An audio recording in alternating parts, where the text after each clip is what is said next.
तो तो मैं कुलदीप शर्मा आपको मैथ विषय का मार्गदर्शन कराने आया हूँ।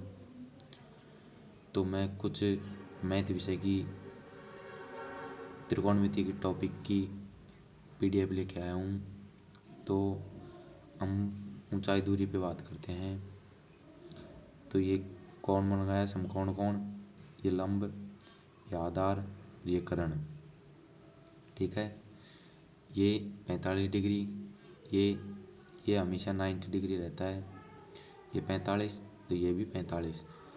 समकोण कोणों का योग 180 डिग्री होता 180 डिग्री होता है।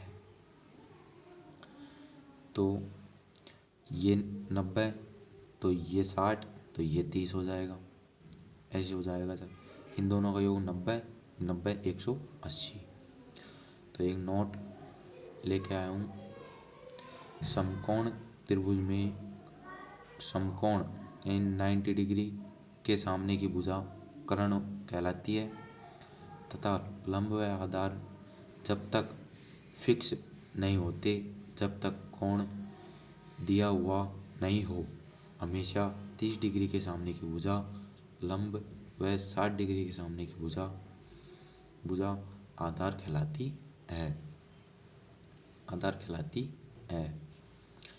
तो टाइप फर्स्ट 30 डिग्री, 60 डिग्री व 90 डिग्री के संबंध में। ये अपना समकोण त्रिभुज है। ये 90 डिग्री, ये 60, ये 30 डिग्री। इसको मान लिया हमने x है। तो हम 90 डिग्री के सामने की भुजा पर जाते हैं।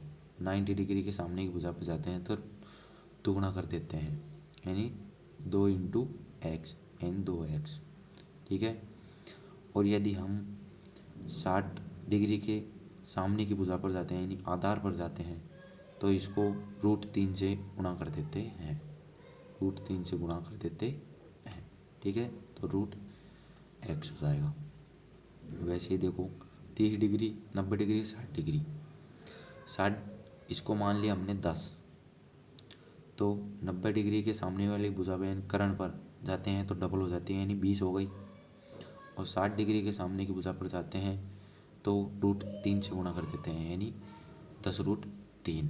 आई बात समझ में दोस्तों? तो वैसे ही देखो ये भी इसी प्रकार होएगा।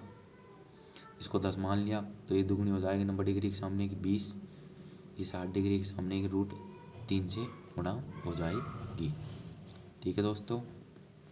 अगला नोट 30 डिग्री यानी लंब, ये वाला लंब से 90 डिग्री के सामने चलने में संख्या डबल हो जाती है, यानी ये डबल हो जाती है तथा 90 डिग्री से 30 डिग्री आने में संख्या आधी हो जाती है, यानी फिर से यहाँ पर आएंगे तो आधी हो जाएगी यानी x हो जाएगी वापस।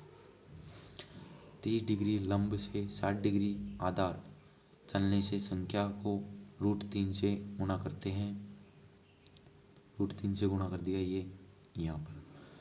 60 डिग्री से 30 डिग्री आने पर √3 का भाग दे देते हैं तो वापस यहाँ जाएंगे तो √3 का भाग देते हैं तो वापस वही संख्या प्राप्त हो जाएगी। तो देखिए अगला क्वेश्चन, मैं क्वेश्चन लेके आया हूँ। एक वृक्ष के शिखर पर बैठे पक्षी की वृक्ष के आधार से 20 मीटर की दूरी से देखने पर उन्नयन कोण 60 डिग्री हो तो वृक्ष की ऊंचाई यानी h याद करो। ये समकोण त्रिभुज बना लिया। ये 90 डिग्री है ही, इसको 30। और ये अवनयन कोण हमेशा नीचे बनाओ, उन्नयन बनाओ या अवनयन बनाओ, हमेशा नीचे ही बनेगा ये। तो ये 60 डिग्री हो गया। इसके सामने की भुजा को √3 से गुणा कर देते हैं और इसके सामने की भुजा को डबल कर देते हैं। ठीक है। तो हाइट कितनी हो गई? ये खंबे की हाइट 20√3। एक पतंग भूमि से 75 मीटर ऊंचाई पर उड़ रही है। ये भूमि है 75 मीटर ऊंचाई पर उड़ रही है। ये 75 मीटर ऊंचाई पर उड़ रही है। वह 36 से 60 डिग्री पर आंत डोरी से बड़ी है। ये 60 डिग्री यहाँ हो गया, आंत डोरी से बड़ी है। तो डोरी की लंबाई याद करो, यानी ये लंबाई याद करो। ठीक है, ये लंबाई याद, इसको 30 मान लिया।